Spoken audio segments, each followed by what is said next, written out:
Hi everyone, today I'm going to show you how I install and set up my MKS servos.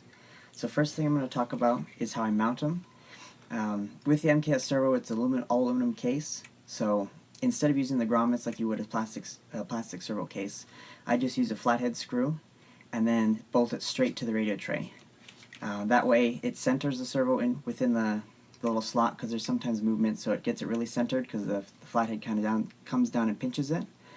I've had really good luck with this. It holds the servo very steady, and then I don't have to worry about it breaking because it's aluminum. The servos are very durable, so I never worry about that. That way, the little cone comes down and pinches in the groove of the servo hole, and that way it makes the servo feel very direct. There's no lag, there's no wiggle, it centers always. The servo feels like it centers all the time very well, so that's how I mount them. Okay, now I'm going to show you how I set them up in the car. So when I put them in, I'm going to have the servos obviously at 0. They're going to start out at 100%. I'm going to right away turn it down on the radio to 50% so we don't stress the servo when you initially turn it.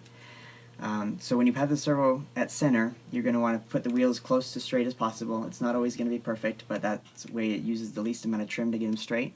And then the same goes with the throttle. So you're going to have the horn straight, and then set the carburetor so everything is kind of straight and lined up properly. So I'm going to start with the throttle, how you have to have the servo and the linkage all straight and how important that is. It's just going to make your servo last longer. It's going to make your performance of how the carburetor pull, how it feels on the track, everything smoother if you have everything straight and lined up properly. And what I mean by that is with this, on the carburetor, there's a little set screw that holds the ball wherever you want it to be, because every car is a little bit different. Each servo is different, so you have to adjust it for each car. And then I'll want to have that pointed so that this arm is perfectly level, and then as straight to the angle of the carburetor as possible. So when you have the carburetor, you can also turn that and point it to where the servo arm is. So when you pull the throttle, it pulls the carburetor open super straight, and then when you hit the brake, it's obviously going to push past, and that's where that spring comes in. That's on the linkage there. So when you come back, it's not going to bind, and your servo is under the least amount of stress.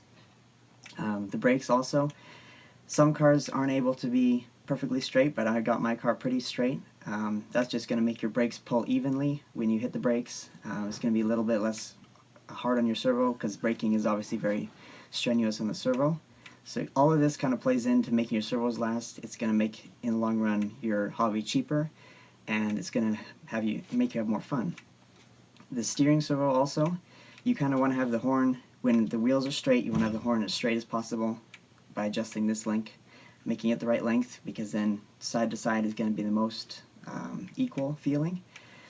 So once you got all that straightened out, I'm going to start with the radio, and on the steering, I'm going to adjust it on the EPAs. So I have them now at 50% so it doesn't turn even close to far enough. So I'm going to turn the EPA, I'm going to turn one way, and then you can increase and listen for it to buzz. See, that's too far. So I'm going to back it off, and then I can just wiggle the servo just a little bit, just to kind of find the very end of it, and I'll increase a little bit again, just so it hums a bit. Because you hear that? It doesn't hum real loud. Sometimes it doesn't even hum at all. That's kind of the perfect spot. And I'll do it the same for the other side. You want to take your time in doing this because it is going to make your servo last longer. It's going to make you finish more races, and it's going to feel better on the track if your wheels turn equally both ways. So you don't want to rush this. You want to make sure that's proper. And then even when I make a new radio tray, put new servos in my car, I'll run it for the first practice round. Then after that, I'm going to check it all again, make sure nothing moved or nothing settled in. Sometimes the EPAs change a bit, sometimes your car tweaks in a bit, your camber, or if you adjust your toe, that all plays into that, so you need to keep kind of on top of that. So I'll just check it every couple runs when the car's new, and then it should be good from then on. I still check it once in a while just to be sure before main or something, so you really can't check that or keep on top of that enough. And then for the servo or throttle, I'll do the same thing. I have that turned way down so the carburetor barely opens, brakes barely hit. And then what you can also do to make it easier is have your air filter off. And then I'm going to hit the throttle, and I'm going to increase it to where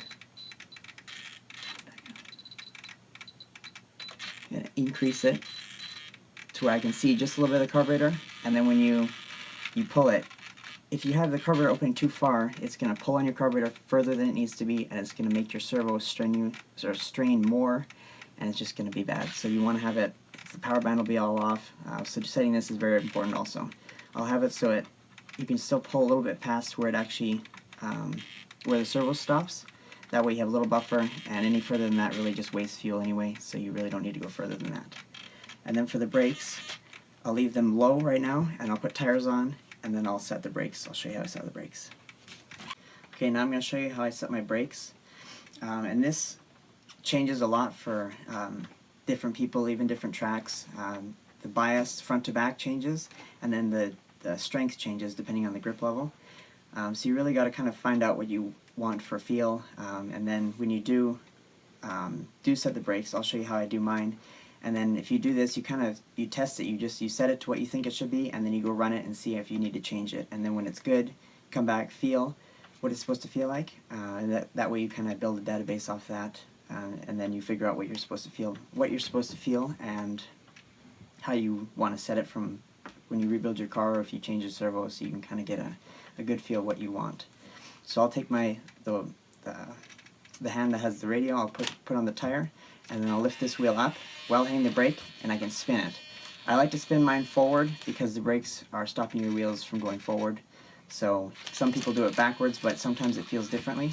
So I'll turn it always forward, and then I'll feel front to back. Since I have my brakes already set up, I just put different servos in. So I have the bias set, so I'll do the brake strength first.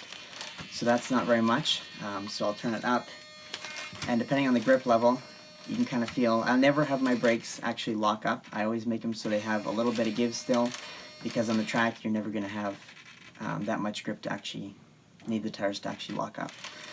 So I'll have them set pretty strong, and then front to back I usually set it at 50-50 to start, and then when I run it for the first time I figure out on the track what else I need. If it's a really fast track and there's not a lot of 180s, I might either have it 50-50 or 70-30 or 60-40.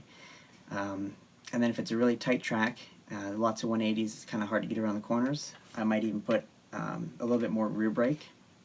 I never usually go more than 60% rear brake, 40% front, just because I don't really like to drive the car like that unless I need a little bit more brake, but it's usually never a lot of rear brake. So that's how I usually set my brakes. Every driver is different. I've set a lot of people's brakes, and some people like the rear end to almost lock up and have no front brake. That's just how they get around the track. That's what they're used to. And I've also set some people's front brake a lot stronger than the rear. So you kind of just got to fiddle around, tweak, and figure out what you want for your car, whatever works better for your setup and driving style. Okay, so another very important thing to remember is to not overload your servo. When you do set your brake bias, whichever one's stronger, and you hit the brake and you can't spin the other tire, your servo is stressing. You'll never ever use that much brake, so all you're doing is overworking your servo, and you will have a servo failure. So you just want to make sure that that's not too tight. You always want to have it give a little bit. Hope you liked the video, and thanks for watching.